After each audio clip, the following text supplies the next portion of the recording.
మీ Srinivas Chauhan advocate. మిత్రులారా, ఒక కేసులోని విషయం ఏంటి అంటే, ఒక మహిళకు వివాహం జరిగింది.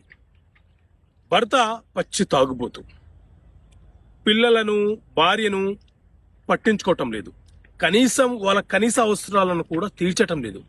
సో ఇలాంటి సందర్భాలలో ఆ మహిళ తన తల్లిదండ్రుల మీద మెయింటెనెన్స్ కేసు వేయడానికి అవకాశం ఉందా? సో మిత్రులారా, మన దేశంలో గతంలో సిఆర్పిసి క్రిమినల్ ప్రొసీజర్ కోడ్ అనే చట్టం ఉండే, ఇప్పుడు బిఎన్ఎస్ఎస్ అనే చట్టం అమలులోకి వచ్చింది. ఈ బిఎన్ఎస్ఎస్ చట్టంలోని సెక్షన్ 144 ప్రకారంగా భార్య తనని తాను మెయింటైన్ చేసుకోలేని పరిస్థితిలో ఉంటే ఆవిడ భర్త మీద మెయింటెనెన్స్ కేసు వేయచ్చు. అలాగే వృద్ధులైనటువంటి తల్లిదండ్రులు ఎవరైతే ఉన్నారో వాళ్ళు మేజర్ అయినటువంటి తన కూతురు కుమారుల మీద మెయింటెనెన్స్ కేసు ఫైల్ చేయవచ్చు. అదేవిధంగా మైనర్ అయినటువంటి పిల్లలు ఎవరైతే ఉన్నారో ఆ పిల్లలు తల్లిదండ్రుల మీద, అంటే బాధ్యత రహితమైనటువంటి తల్లిదండ్రులు ఉంటే వారి మీద మెయింటెనెన్స్ కేసు వేసే హక్కును కలిగి ఉంటారు. కానీ మ్యారీడ్ డాటరు తల్లిదండ్రుల మీద మెయింటెనెన్స్ కేసు వేసే హక్కును కలిగి ఉండదు అని చెప్పి ఈ సెక్షన్ చాలా స్పష్టంగా చెప్తున్నటువంటి విషయం. ఓకే మిత్రులారా, థ్యాంక్ యూ. నమస్తే మిత్రులారా, నేను మీ శ్రీనివాస్ చౌహాన్ అడ్వకేట్.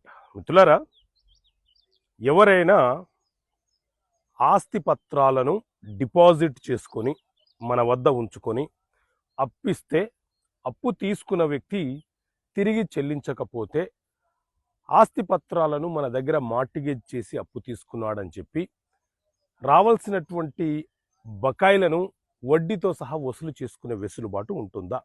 సో మిత్రులారా, Madras high court Jeevatharinam versus Marimuthu CRP number 1757 of 2012 అనే కేసులో చాలా స్పష్టంగా ఆదేశాలు ఇచ్చింది.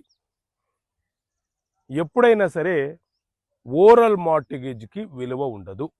మార్టిగేజ్ అంటేనే రిజిస్ట్రేషన్ కావాలి. ఎవరైనా ఒక వ్యక్తి తన ఆస్తి పత్రాలను మన వద్ద పెట్టి అతను మన వద్ద నుంచి అప్పు తీసుకుంటే ఆ ప్రాసెస్ని మార్టిగేజ్ అంటాము. కాబట్టి లీగల్గా చట్టబద్ధంగా మార్టిగేజ్ అనేది రిజిస్ట్రేషన్ కావాల్సినటువంటి డాక్యుమెంటు.